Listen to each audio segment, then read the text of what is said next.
Graça e paz, bom dia, boa tarde, boa noite. Deus abençoe a sua vida. Que bom que nós estamos aqui hoje.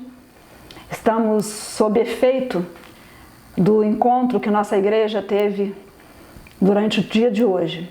Durante todo o dia, nós estivemos em oração. Fizemos 12 horas de oração, das 6 da manhã às 18 horas.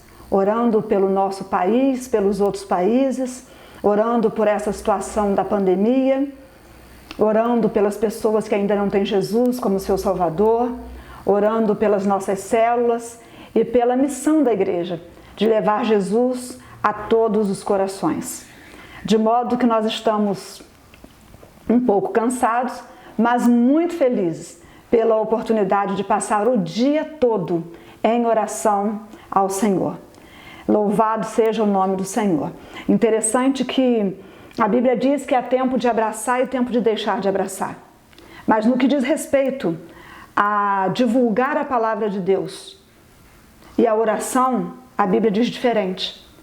Quanto à pregação da palavra, a Bíblia diz que a gente deve pregar a palavra a tempo e fora de tempo.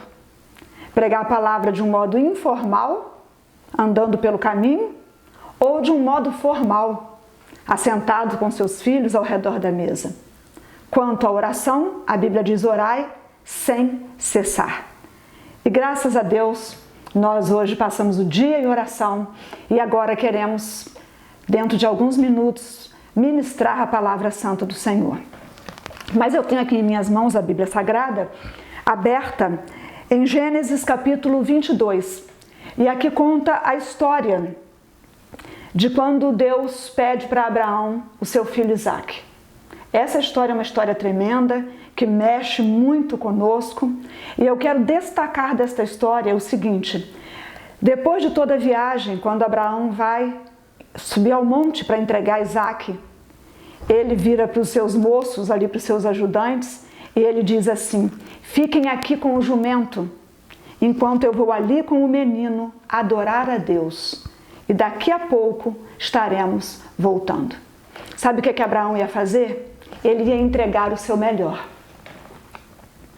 E ele diz: fique aqui enquanto eu vou ali com o menino adorar. Ele ia entregar o seu melhor. E ele disse que ia adorar. É isso que nós vamos fazer agora. É entregar a Deus o nosso melhor, que é a nossa vida, e é entregar a Deus os dízimos e as ofertas. Mas eu quero convidar você a fazer isso. A conta da igreja já deve estar aparecendo aí para você na tela. Quero convidar você para fazer isso como uma expressão de adoração. Culto é entrega, culto é rendição.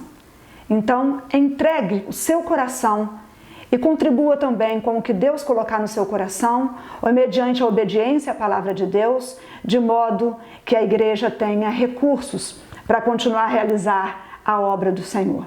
Que Deus abençoe no seu coração o amor que existe aí, que Deus abençoe no seu coração essa obediência que é conduzida pelo amor e essa expressão de entrega e de adoração. Vamos orar ao Senhor por isso?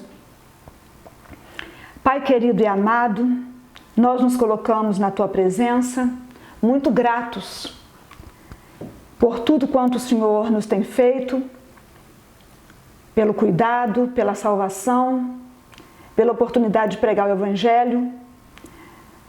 E queremos, ó Deus, Te adorar por quem Tu és. Não existe Deus além do Senhor. Por isso, receba a nossa adoração, nosso culto nesta hora.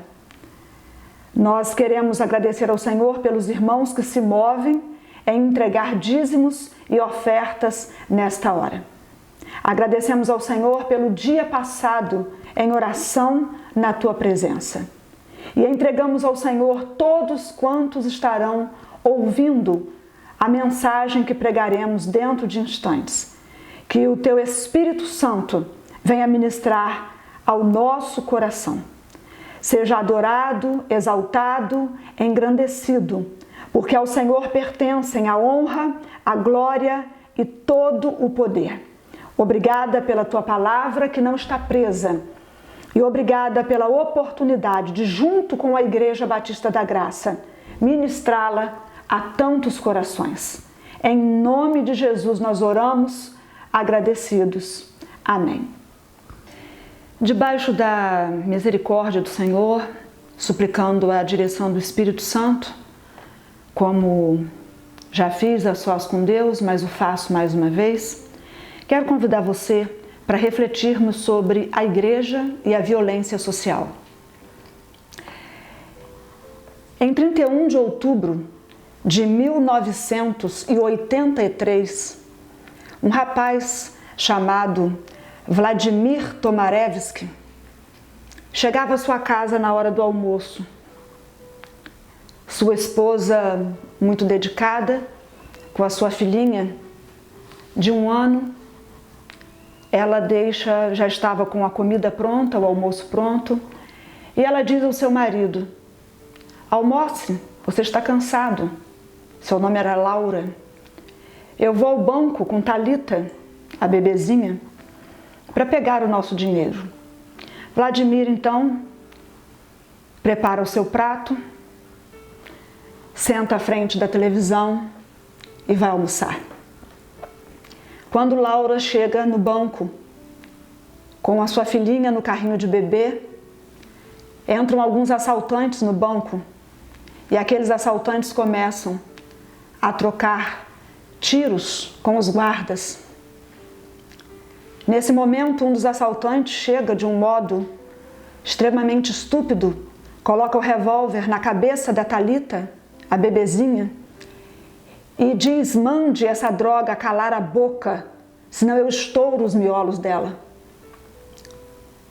E aconteceu que naquele momento, um dos tiros atingiu Laura e um outro tiro atingiu Thalita, que estava no carrinho de bebê. Vladimir em casa, diante da televisão, a notícia chegou mais rápido à televisão do que às casas, particularmente. Vladimir com o prato na mão, a boca cheia de comida, vê o jornal, o noticiário ser interrompido. E ele vê as cenas passadas dentro do banco. Daquela esposa que deixou o almoço pronto e disse para ele: você está cansado, deixe que eu vou. Caindo morta, e a sua filhinha no carrinho de bebê, também sendo assassinada. A imprensa procurou Vladimir e fez para ele a seguinte pergunta: o que é isso? Por que isso tudo acontece nesse mundo? E Vladimir respondeu. A resposta de Vladimir passou durante muito tempo ocupando a tela cheia da televisão. Nesse momento em que a resposta dele aparecia na tela, nenhum som era emitido. Por muito tempo, a televisão ficou postando a resposta de Vladimir em silêncio absoluto. E a resposta de Vladimir diante do acontecido foi: a violência é a ausência de Cristo no coração do homem. A violência é a ausência de Cristo no coração do homem. E hoje eu pergunto: o que é cada assassinato? O que é cada feminicídio? O que é cada estupro? O que é cada aborto? O que é essa violência toda que nós temos presenciado?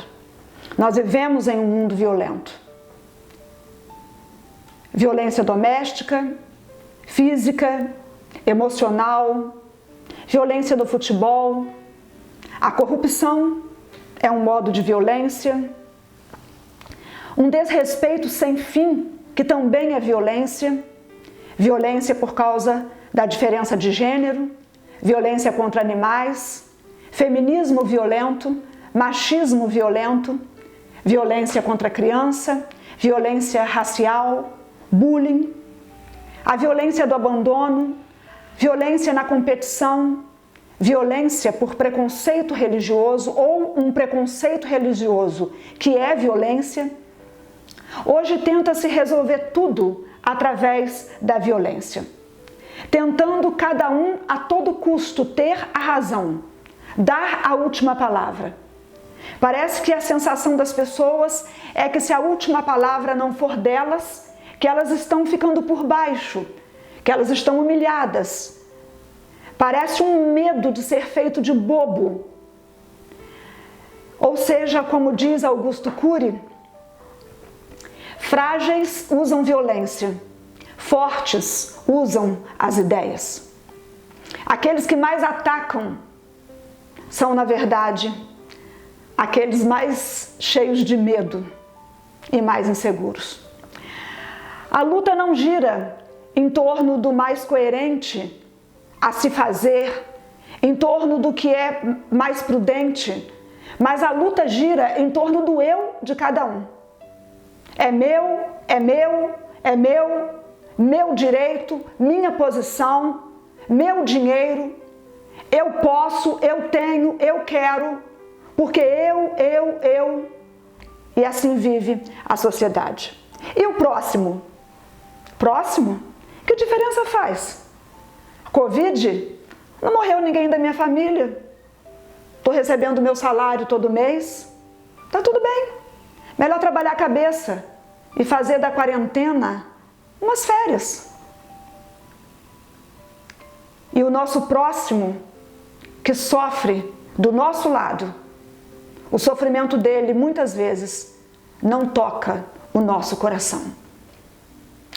A palavra de Deus diz, você pode abrir sua Bíblia, eu tenho aqui na tela.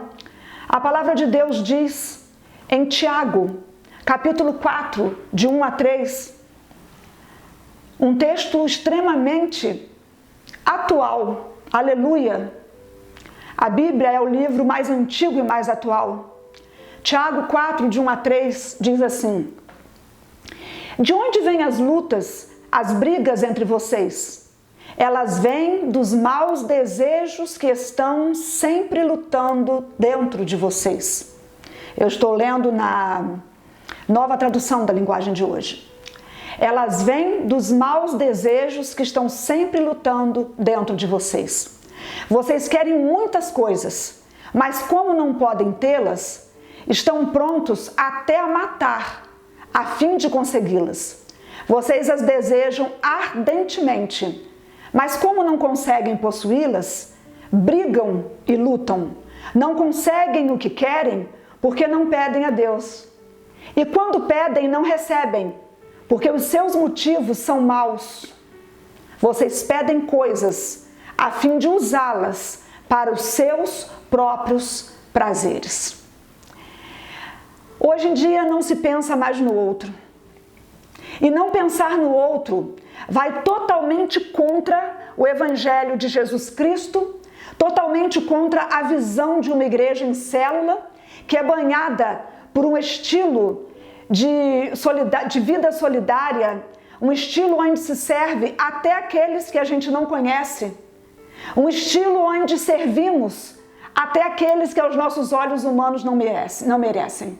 Ou seja, o Evangelho da graça. Se houver mérito, não é graça. Essa visão de não pensar no outro não tem nada a ver com o ensino de Jesus aos apóstolos. Nós precisamos rejeitar esse mundo do eu. As guerras, de onde elas vêm? Elas vêm dos maus pensamentos, dos maus desejos que estão dentro do coração, diz a palavra de Deus. A violência vem do egoísmo, por isso Deus não nos atende muitas vezes, por causa do egoísmo dos nossos pedidos. Não sabemos o que é dar honra ao outro, não sabemos o que é honrar o outro. 1 Timóteo capítulo 6, 17 diz assim: ordene aos que são ricos no presente mundo que não sejam arrogantes, nem ponham sua esperança na incerteza da riqueza, mas em Deus, que de tudo nos provê ricamente para a nossa santificação. A Bíblia nos ensina a sermos gratos por tudo, a praticar o bem e a repartir com o nosso próximo. Mas, se depois de 37 anos da experiência com a qual nós iniciamos essa reflexão a respeito de Vladimir, Laura e Thalita, lá em 1983, se após 37 anos o índice de violência não caiu, mas subiu, aumentou, nós podemos então refletir, sem pretensão de esgotar o assunto, mas sendo um pouquinho sinceros conosco mesmos, refletir como a Igreja do Senhor Jesus tem usado as possibilidades para abençoar o mundo. Refletir como, sendo nós, Igreja de Jesus, algumas possibilidades que nós temos que acabam favorecendo o aumento da violência. Eu sei que complicou um pouquinho, mas eu quero convidar você a raciocinar comigo.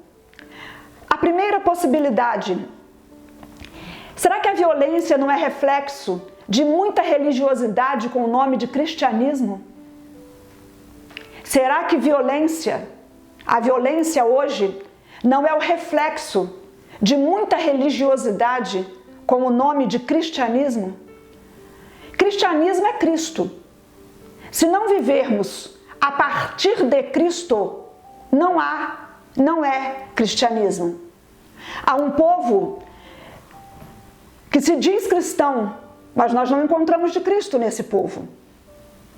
Se nós não vivermos a partir de Cristo, tal qual Cristo, se Ele não for o nosso alvo, se nós não nos esforçarmos para vivermos sendo pequenos cristos, então na verdade nós somos simplesmente um povo que se perfuma e cada um dentro da sua condição consegue chegar até o templo, mas completamente vazios, como o sacerdote e o levita da passagem do bom samaritano.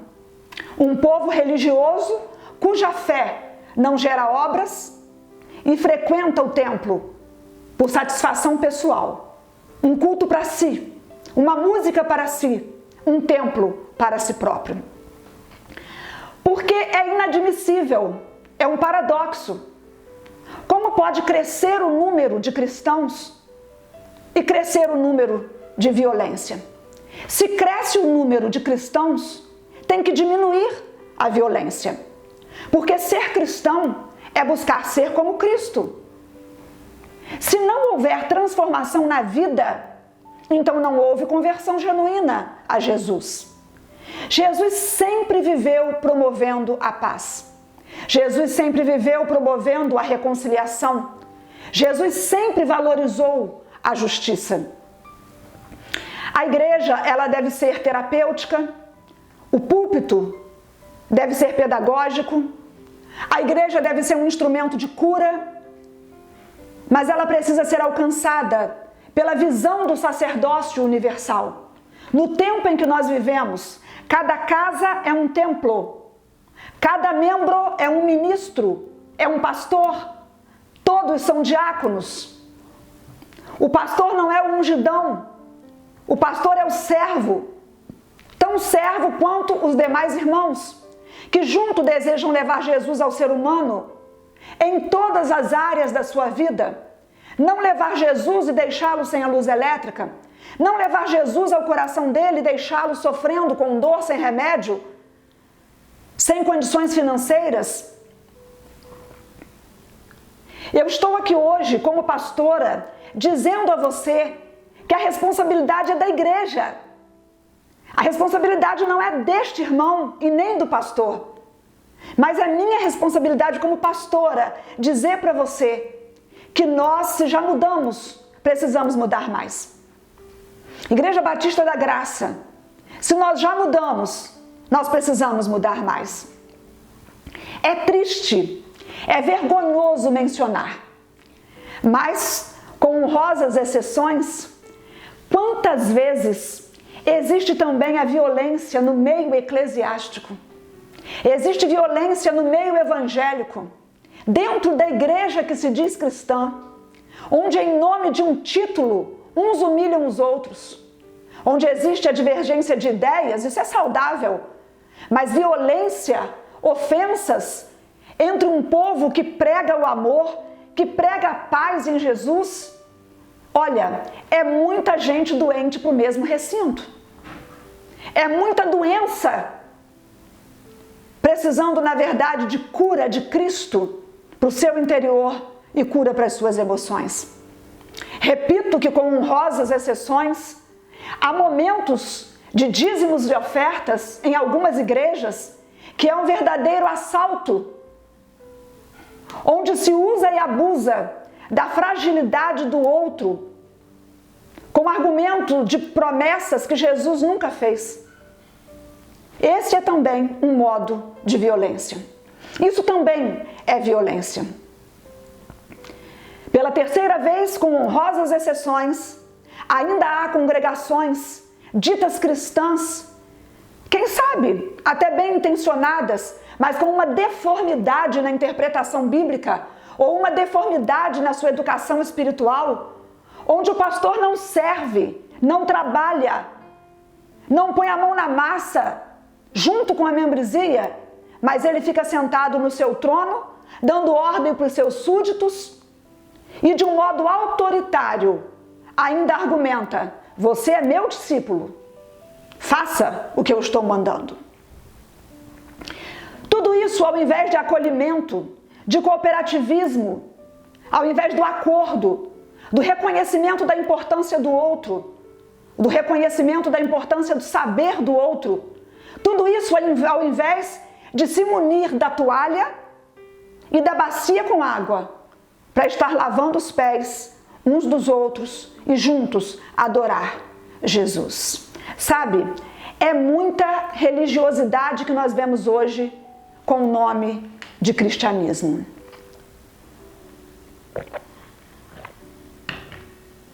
Pastor Neil Barreto disse, não com essas palavras que eu vou dizer agora, mas ele disse que um dos problemas da igreja é que a igreja está querendo ver fluir fruto, dons do Espírito Santo em pessoas que não são convertidas.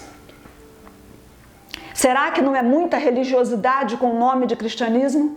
Em outras palavras, eu estou convidando você a refletir comigo. Você é religioso ou você é cristão? Se nós formos cristãos cheios de ódio, como que nós vamos conciliar a terra? A Bíblia diz que chegaria um tempo em que o amor esfriaria, em que a iniquidade iria crescer, iria aumentar. A iniquidade é iniquidade, mas a graça pode pôr fim em qualquer batalha. A palavra de Deus diz em João capítulo 17, Jesus dizendo: o mundo só enxergará que vocês são meus discípulos, que vocês são igreja de Jesus, se vocês se amarem. Amor é mais do que palavra, amor é gesto, amor é atitude, atitude de aprovação. A Bíblia diz que o pai corrige ao filho que ama. Isso quer dizer que amor é também atitude de desaprovação. Amar não é sempre concordar, mas muitas vezes amar é discordar, é corrigir, é chamar a atenção para. Sabe, se nós somos de fato discípulos, se de fato nós somos seguidores de Jesus, o reino de Deus está dentro de nós e ele tem que crescer no mundo se nós nos amamos e estamos nesse mundo. Nós somos cristãos ou somos membros da igreja? Como pode crescer o número de cristãos e não diminuir o número de violência? Se nós somos de fato discípulos, seguidores de Jesus, nós precisamos espalhar esse amor com as nossas atitudes.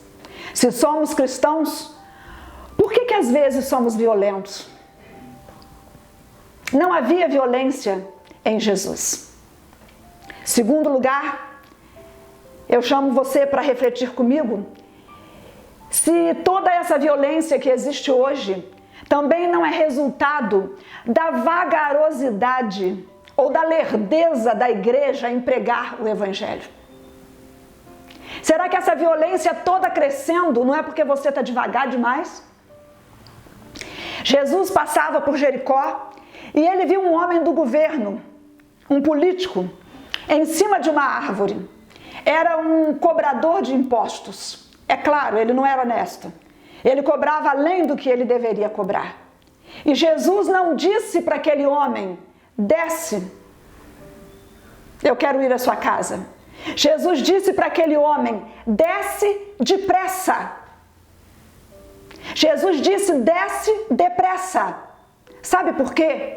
Porque é urgente que levemos a mensagem salvadora de Jesus. É urgente que cuidemos do ser humano de um modo integral. Deus tem pressa. Jesus tem pressa. Uma pessoa que eu respeito muito comentou comigo essa semana, referindo-se à Covid-19 como uma praga apocalíptica. É apocalíptica. Existe pressa, há pressa. Sabe, o slogan de nossa igreja é: Jesus hoje, enquanto há tempo. A Bíblia diz em Isaías 55, 6 e 7: buscai ao Senhor enquanto se pode achar. Enquanto se pode achar. Invocai-o enquanto está perto. O texto continua dizendo assim: deixe o ímpio o seu caminho e o homem maligno os seus pensamentos, e se converta ao Senhor, que se compadecerá dele. Torne para o nosso Deus, porque é grandioso em perdoar. É para ontem, é para hoje. Buscar ao Senhor enquanto podemos encontrá-lo. Anunciar Jesus enquanto podemos anunciar Jesus. Como eu disse no início, a Bíblia diz que há tempo para abraçar e para deixar de abraçar. Mas para anunciar Jesus é a tempo e fora de tempo. É em todo tempo. Prega a palavra, esteja preparado a tempo e fora de tempo. Responda, corrija, exorte com toda paciência e doutrina. Quanto à oração, foi a mensagem de domingo passado. 1 Tessalonicenses 5,17. Orai sem cessar. Eu cantei muito o hino 429 do cantor cristão. Não era nem do inário para o culto cristão, era do cantor cristão. E o título do hino é Ceifando. E nós cantávamos: espalhamos todos a semente santa, desde a madrugada até o anoitecer, calmos, aguardando o tempo da colheita, quando alegremente havemos de colher. Havemos de colher, havemos de colher. Ó, quão jubilosos, quão alegres, felizes havemos de colher. Havemos de colher, havemos de colher. Messes abundantes havemos de trazer.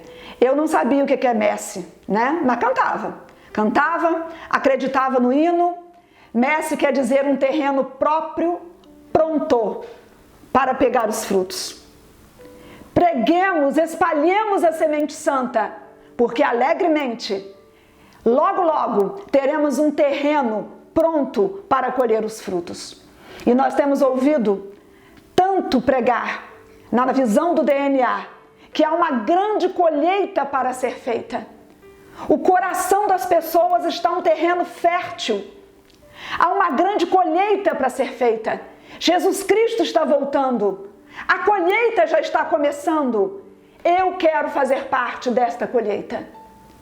Nossa igreja precisa fazer parte desta colheita.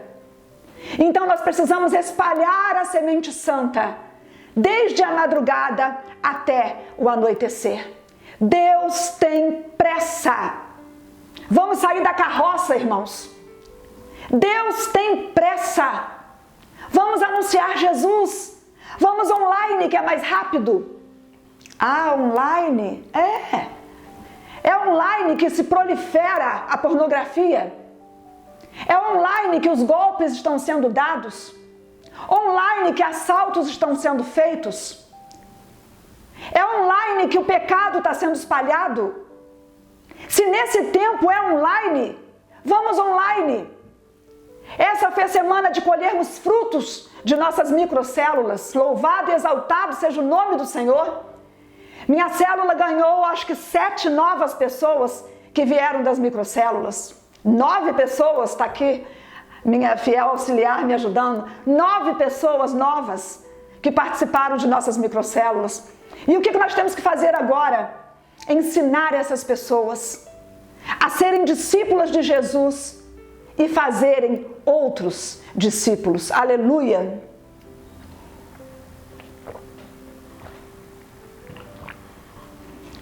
Em terceiro e último lugar, eu quero te convidar a refletir comigo se a violência que existe hoje não é a omissão da igreja diante das questões sociais.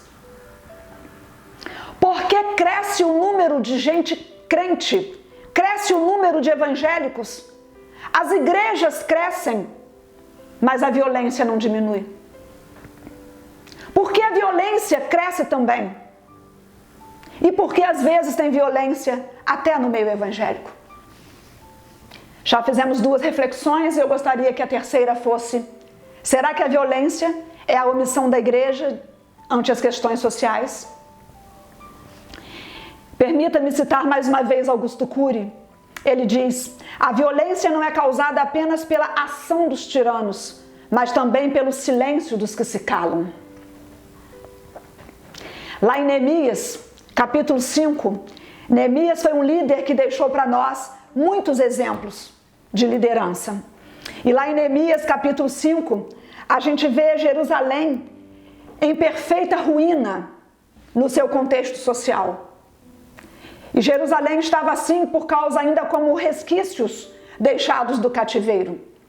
E para piorar, não chovia. Então também a agricultura não produzia.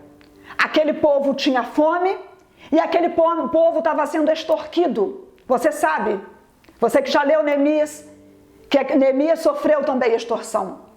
Alguns judeus que tinham uma condição econômica melhor emprestavam dinheiro, cobrando juros altos, quando as pessoas não podiam pagar. E quando as pessoas não podiam pagar aqueles juros, eles pegavam as crianças, os filhos daquelas pessoas e vendiam aquelas crianças para que a dívida dos seus pais fossem pagas. Neemias foi igreja neste tempo. Neemias, como líder, ficou aborrecido, diz a palavra de Deus. E ele tomou uma atitude contra aquela extorsão. Como governador daquela província, ele tinha muitos direitos. E ele, como exemplo, abriu mão dos seus direitos para que o povo não sofresse a opressão financeira. Neemias estabeleceu novas regras de financiamento e determinou a devolução de todos os bens daqueles homens, os seus filhos, todo o juro que eles tinham cobrado daquele povo. E sabe, até aqueles que tinham cobrado esse juro todo, na assembleia, a resposta foi unânime: amém, amém. Afinal de contas, era um líder sendo exemplo de cidadania. Com ética, Neemias conquistou a sua autoridade. E depois Neemias ora: Senhor, lembra-te de mim, leve em conta o que eu estou fazendo por este povo. Um povo justo e íntegro. Ele lutava, abrindo mão dos seus direitos por aquele povo. Isso tem a ver com o Evangelho de Jesus. Jesus evita um feminicídio lá em João 8, de 1 a 11. A mulher não tinha nome, mas ela tinha um estereótipo. Ela é chamada de mulher pecadora. E aqueles homens trazem aquela mulher e eles arrastam aquela mulher. E eu imagino aquela mulher sendo arrastada por aquelas estradas que não eram asfaltadas. Estradas onde tinha pedra, onde tinham cacos, pontiagudos onde tinha terra. E aquela mulher devia estar com pouca roupa, porque ela foi pega no flagrante do adultério. E aquela mulher arrastada, eu imagino suor, lágrima, poeira, tudo misturado. E eles arrastando aquela mulher e jogando aquela mulher ali naquele meio. No meio de quem? No meio dos homens. Em volta daquela mulher estavam aqueles homens. Homens hipócritas que já deviam ter se deitado com ela várias vezes. E eles dizem para Jesus, e agora? A lei manda que ela seja apedrejada? Ela foi pega em flagrante adultério. Ela é pecadora. A lei manda que ela seja apedrejada. E eles já deviam estar todos com suas pedras na mão. E Jesus olha para aquela mulher. Jesus conhecia o coração dela. Jesus sempre separou o pecado do pecador. Jesus olha para aqueles homens. E conhecendo o coração de todos ali, Jesus diz, quem não tiver pecado, atire a primeira pedra. E aqueles homens foram saindo, um a um, até saírem todos. Ficou então somente a mulher e Jesus. E Jesus pergunta para ela, mulher, onde estão os teus acusadores? É lindo que Jesus diz para ela, mulher. Jesus não falou assim, ô prostituta, pecadora, ou mal vista. Jesus disse, mulher, onde estão os teus acusadores? Ninguém te condenou? E ela diz, ninguém, Senhor. Ele disse, nem tampouco eu te condeno. Vá e não peques mais. O único que poderia ter jogado pedra naquela mulher, então, seria Jesus. Porque Jesus disse, quem não tiver pecado, atire a primeira pedra. O único que não tinha pecado era Jesus. Louvado seja o nome do Senhor. Jesus evita um feminicídio. Jesus não foi violento, mas também ele não foi indiferente àquela prática. E se você continuar a ler João 8, você vai ver no último versículo desse capítulo, aqueles homens indo atrás de Jesus para apedrejá-lo. Ou seja, da mesma maneira, Jesus foi ao Calvário levar as pedradas que eram nossas.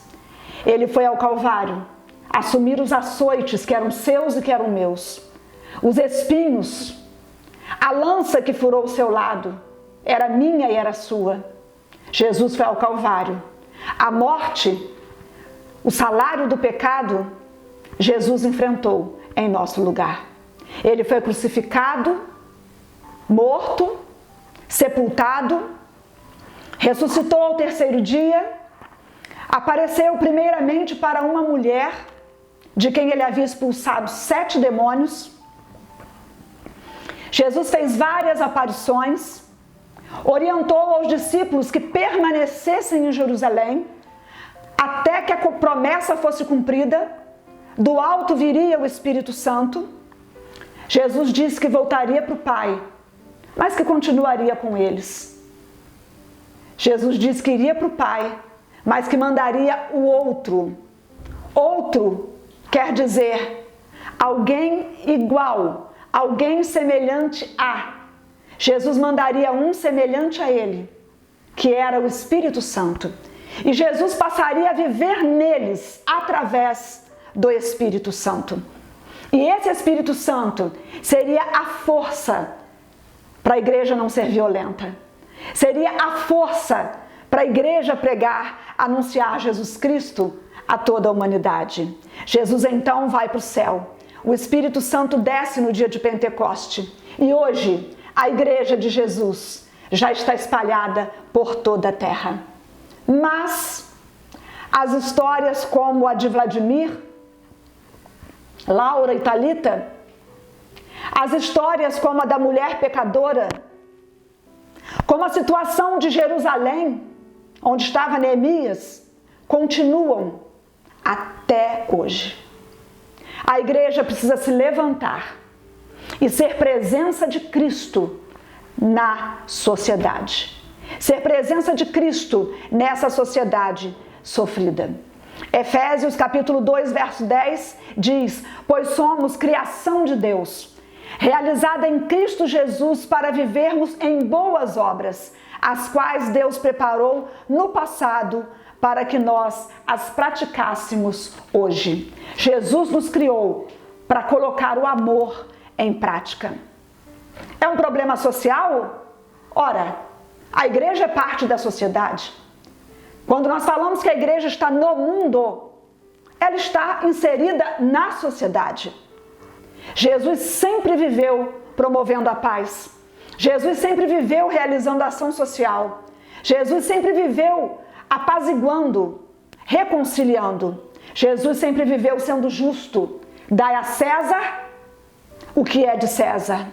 Jesus nos ensina a executar a justiça como prática de respeito e aprovação à prática do bem.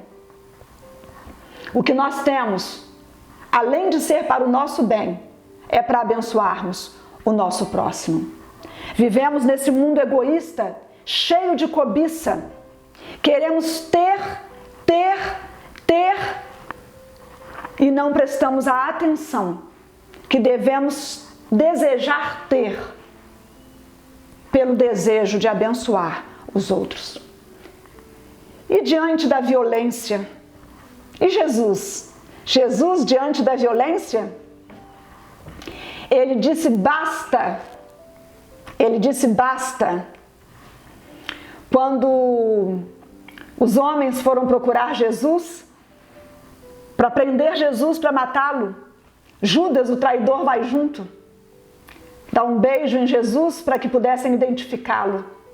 Naquela hora, os discípulos de Jesus perguntam: o Senhor quer que nós usemos as nossas espadas? E Pedro, muito afoito, manda logo a espada na orelha do soldado do sumo sacerdote que se chamava Malco. E naquele ato de violência, a palavra de Jesus foi: basta, parem com isso. Jesus põe a orelha de Malco no lugar e diz para os discípulos: basta, parem com isso. Não é por força nem por violência, é pelo meu Espírito. Aleluia. A mudança de cada um de nós pode promover mudança na sociedade. Eu sou a sociedade. Você é a sociedade. A igreja está inserida na sociedade. Eu e você somos o Estado. Ser cristão é ser contra a cultura.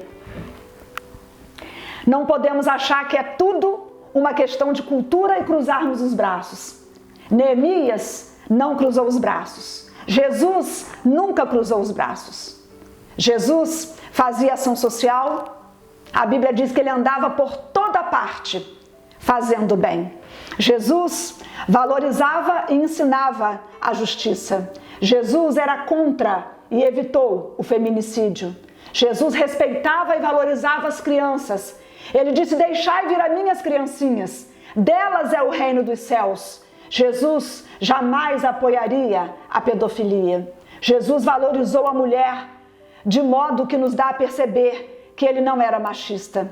Jesus escolheu 12 homens para serem seus apóstolos, de modo que nos dá a entender que ele não era feminista. Jesus transformou a vida de um cobrador de impostos, dando-nos a entender que ele não seria a favor dessa roubalheira que a gente vê hoje, dessa corrupção e humilhação dos poderosos para com os mais desfavorecidos. Jesus morreu entre 2 ladrões. E na hora da morte, já na cruz, ele salva o ladrão que se arrepende. Aquele ladrão já prega Jesus para o outro, mas Jesus salva o que crê. Se você crê, você vai ser salvo. Mas se você não quiser crer, você já está condenado. E Jesus salva o ladrão que crê e diz a ele: hoje mesmo estarás comigo no paraíso. Hoje mesmo, porque não existe biblicamente a doutrina do purgatório, nem do lugar intermediário. Paraíso é onde Jesus está. Céu é onde Jesus está. Aleluia. Jesus era contra a violência. Jesus defendia a justiça mais profunda. aquela que era real, que não estava apenas diante dos olhos, para ganhar voto na época de eleição e fazer adeptos. Mas Jesus defendia e ensinava a justiça que vinha do coração para fora. Por isso que eu volto lá no texto.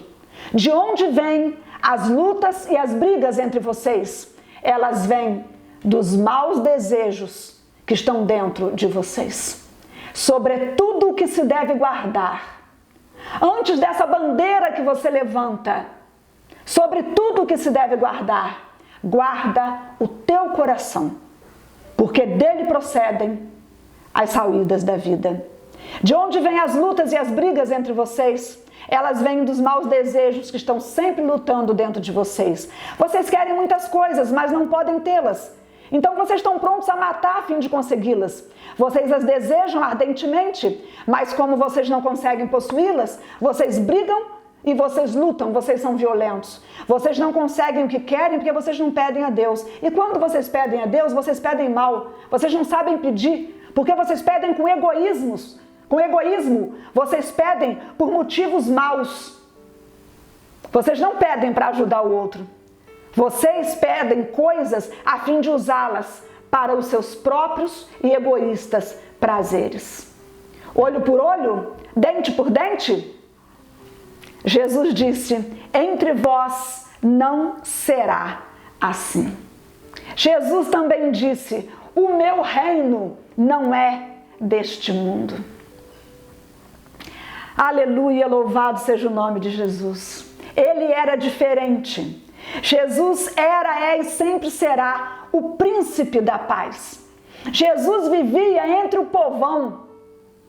O seu ministério se deu mais do lado de fora do que dentro de quatro paredes. Hospedou-se na casa de um político desonesto e transformou a vida dele, a ponto daquele homem dar quadruplicadamente às pessoas aquilo que ele lhes havia roubado. Jesus curou no sábado, sentou-se no poço, à luz do dia, para bater papo com uma mulher que tinha uma vida moral arrasada, de péssima referência. Mas ele fez daquela mulher uma missionária que correu lá na cidade em busca dos homens, mas agora por outro motivo. Ela queria apresentar o Rei dos Reis, o Senhor dos Senhores. Jesus não foi amigo só de Lázaro, que era homem. Ele foi amigo de Lázaro, de Marta e de Maria. E a Bíblia não faz nenhuma referência de que ele era mais amigo de Lázaro ou tinha predileção por Lázaro.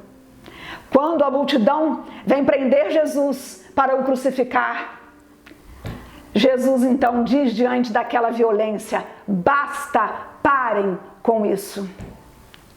Jesus, depois de dizer basta, parem com isso, ele se deixa prender. E eles levam Jesus. E aí Jesus começa a passar de mão em mão, porque ninguém via erro em Jesus. Mas Jesus se deixa prender. Sabe por quê? Porque ele tinha um cálice amargo para beber.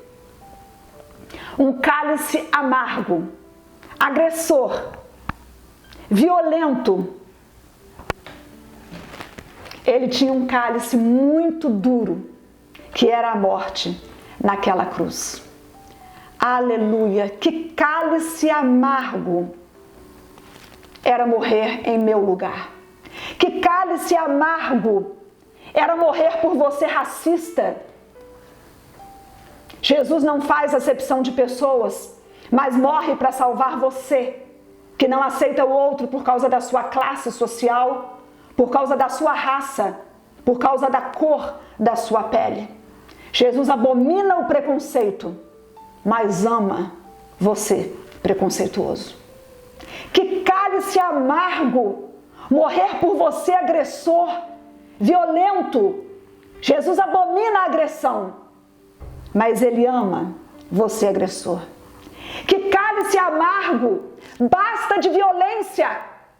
Eu vou lá beber o cálice, porque eu estive no Getsemane orando. Jesus, passa, Senhor, passa de mim esse cálice se for possível. Mas não foi possível. Tinha que cumprir a vontade do Pai. Que cálice amargo. Morrer por você, machista covarde, que duvida da sua própria masculinidade e para provar para si mesmo alguma coisa, bate em mulher. Jesus abomina a violência e a covardia, mas Ele ama e morre por você, covarde. Mas Ele quer transformar a sua vida. Que cálice amargo morrer por você que abusa de criancinhas inocentes. Seja por insânia ou por maldade, Jesus amou as criancinhas, disse que o reino de Deus era delas. Coitado de você, se não fosse a maravilhosa graça de Jesus. Ele abomina a pedofilia, mas Ele ama e morre pelo pedófilo. Há lugar para o pedófilo no céu? Há lugar para o pedófilo arrependido no céu. Jesus não é desse mundo. O meu reino não é deste mundo.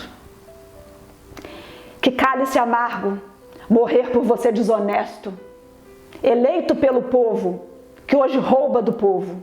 Jesus, o justo juiz, abomina a extorsão, abomina a injustiça, mas Ele ama você. Tem lugar para o ladrão no céu? Tem lugar para o ladrão arrependido no céu. Jesus disse: o meu reino não é deste mundo. Por que tanta violência? Será reflexo de muita religiosidade com o nome de cristianismo? Por que tanta violência? Será resultado da vagarosidade da igreja na propagação do evangelho? Por que tanta violência? Será resultado da omissão da igreja ante as questões sociais?